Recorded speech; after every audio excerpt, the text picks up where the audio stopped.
Are you ready to get woke? Oh yeah, let's get woke about hair loss. Here's something I was thinking about. It's easy to worry about hair loss if you realize you're starting to lose your hair. It's easy to worry about it when you look at most men. Now here's the problem, and I don't think I've ever really just kind of boxed this in together in a video to explain how this works. So I've said before, there's a lot of anxiety that comes with realizing, oh, my hairline's starting to go up. I guess I'm a Norwood 2 right now, and a lot of you being around age 20, which is about the time my Norwood 2 started setting in, and you think, oh no, am I gonna be losing my hair? And I think the thing that really, for me, probably made it that much more of an anxious thing back when I was 20 years old, which is like 16 years ago. So since this story took place, someone could have been born and is driving a car now, is that not all men lose their hair. I've said so many times on this channel, your DNA determines whether you go bald or not. It happens to do with whether you can grow a beard sooner and have body hair sooner. If you're on the sooner side of things, then you're probably on the sooner side of losing your hair as well. But some men, as we know, do not lose their hair, really ever. Like, they may stop at Norwood 2 at age 21, and then they've got Norwood 2 for the rest of their life, and they never thin or anything. And that happens, and we know those guys. I would say they're the minority.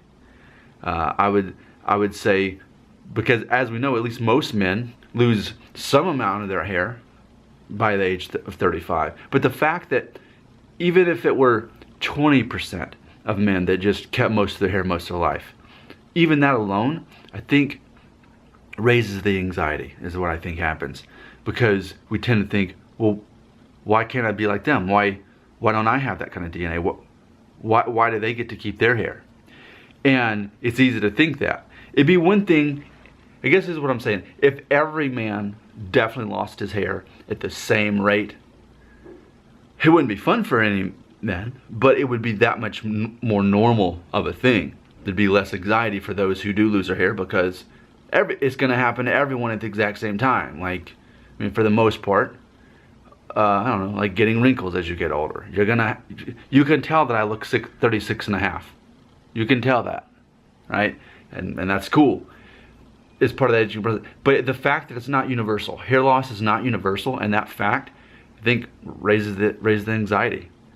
So I think that in itself makes the problem worse. If we all went bald at the same rate, it wouldn't.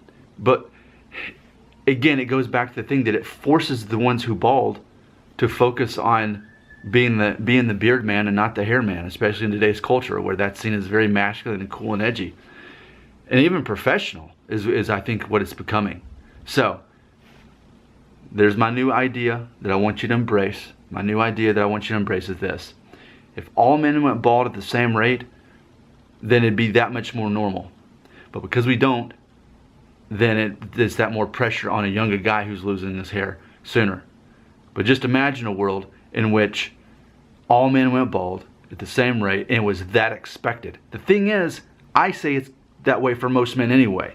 For most men. But because it's not all men that go bald at the same time, only more like most, then it's easy to think, well, why couldn't I have been that guy? Of course, again, it's because you haven't yet accepted your fate and your destiny as the beard and bald guy as you get older. That is what I've got for you this morning. Embrace it.